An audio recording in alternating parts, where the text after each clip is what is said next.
and Chair, you would also have noticed that the IGI, yeah, sorry, we're going to have to fit in. I see the names of the three um, public participants: Teenage Kumbe, Honest Lotwa, um, Ms. Paulina Ramajoa, and Ms. Rapoto. They have to be accommodated. Um, I'm not sure whether we can still do them in this week. We may have to spill over to the following week. I think we should do all three of them perhaps in one day, perhaps next week, Tuesday. The name that you would not see on the list is the name of the suspended Inspector General of Intelligence. He was scheduled to appear tomorrow. He had received written notice to appear. He is willing to appear.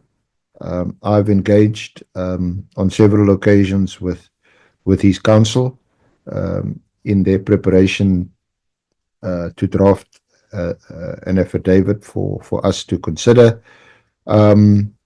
He is willing to appear. He has initiated the consultation process, which is required to do in terms of the Oversight Act with the President and the Minister.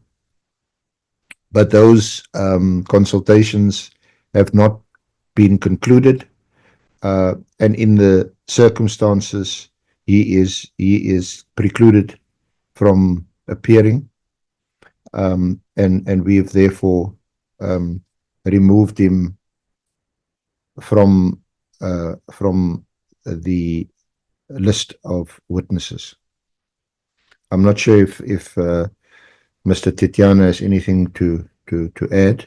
My colleagues, I think I've asked, or I should ask for Ms. Mkhwanazi to be excused. She's busy consulting, and also Ms.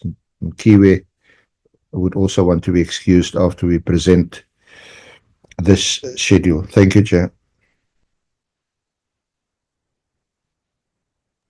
Thank you so much, Mr. Tejana.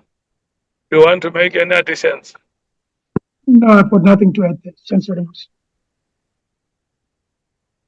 Okay. Honorable members, for the purpose of discussions, I want us to break the issues in this way. From the presentation, there are 4 items that members must speak to.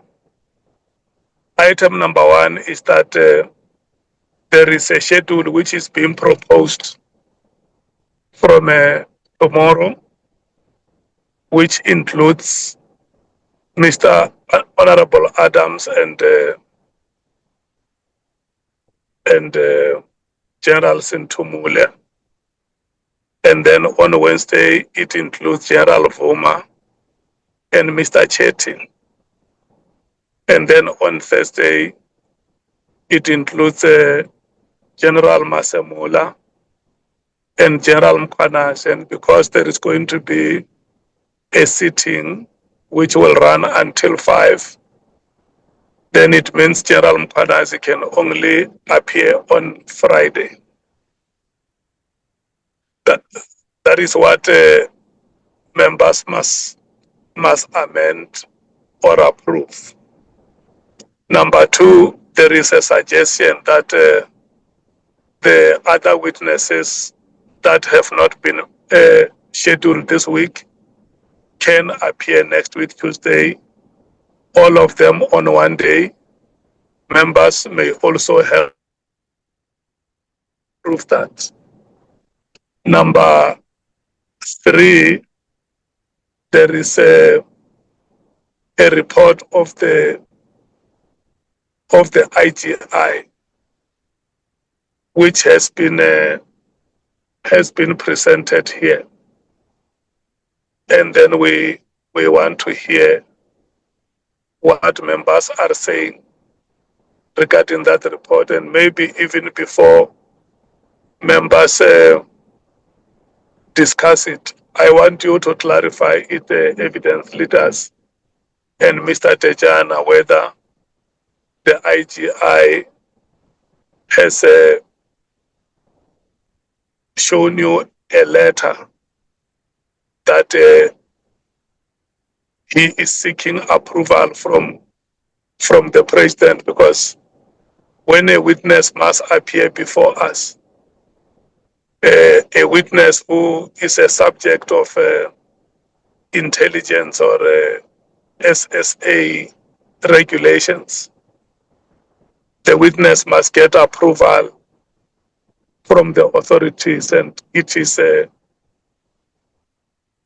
responsibility of the witness to apply for such approval. If we can check if that approval has been sought in writing, so those will be the issues that we were circulating before the members to talk to. The issue of the scheduling of the witnesses for this week,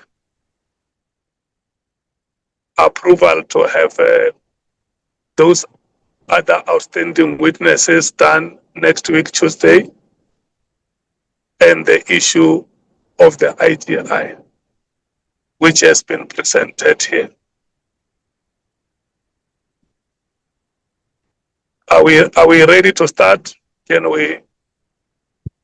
we start with the African National Congress? Thank you very much, Chair, and my apologies. I think I missed the fourth item, so maybe when we get to that one, the Chair can guide me.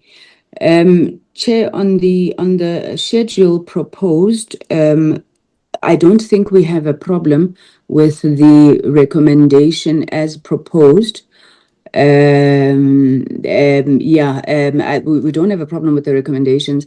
We've noted the request for Tuesday, which we are assuming is a final mop-up of those witnesses that were outstanding, that for various reasons we could not hear this week. Just to say that there seems to be a missing witness, though I don't know if this report has been given, and I keep missing it. The gentleman who had to go back to SSA to clarify whether he could appear before us, that witness seems to have just fallen off the radar. The three witnesses, if they are on one day on Tuesday next week, and it's the final one, Chair, I don't think we would have a problem.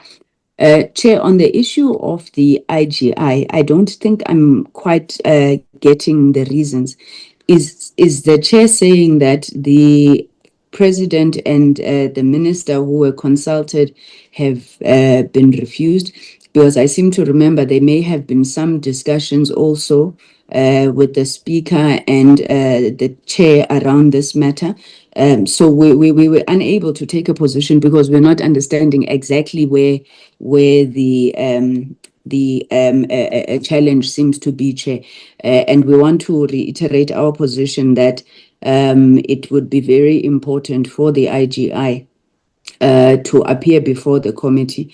Several witnesses, including Honorable Adams, have intimated that there's information that the AGI could provide, which would be quite helpful to the ad hoc committee. So we would just want further clarification. I'm sorry, Chair, the fourth issue, as I said, I didn't get.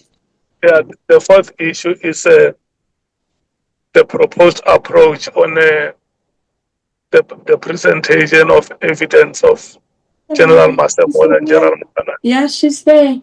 No, we support that approach, Chair, especially when it as Advocate Arendse was saying, it does not limit the members only to those defined areas, and we can make additions. Thank you, Chair. Yeah, the point of the IGI, which the evidence leaders and Mr. Tejana may have to clarify, is for the IGI to appear before us, he must get approval of the relevant authority. So what I was checking with them is whether the IGI has indeed sought that approval. Do they have proof from his side that I wrote to the authorities that must approve my appearance before the ad hoc committee, so that when we discuss it with that understanding that he himself has applied for permission. If we can have that answered, evidence leaders.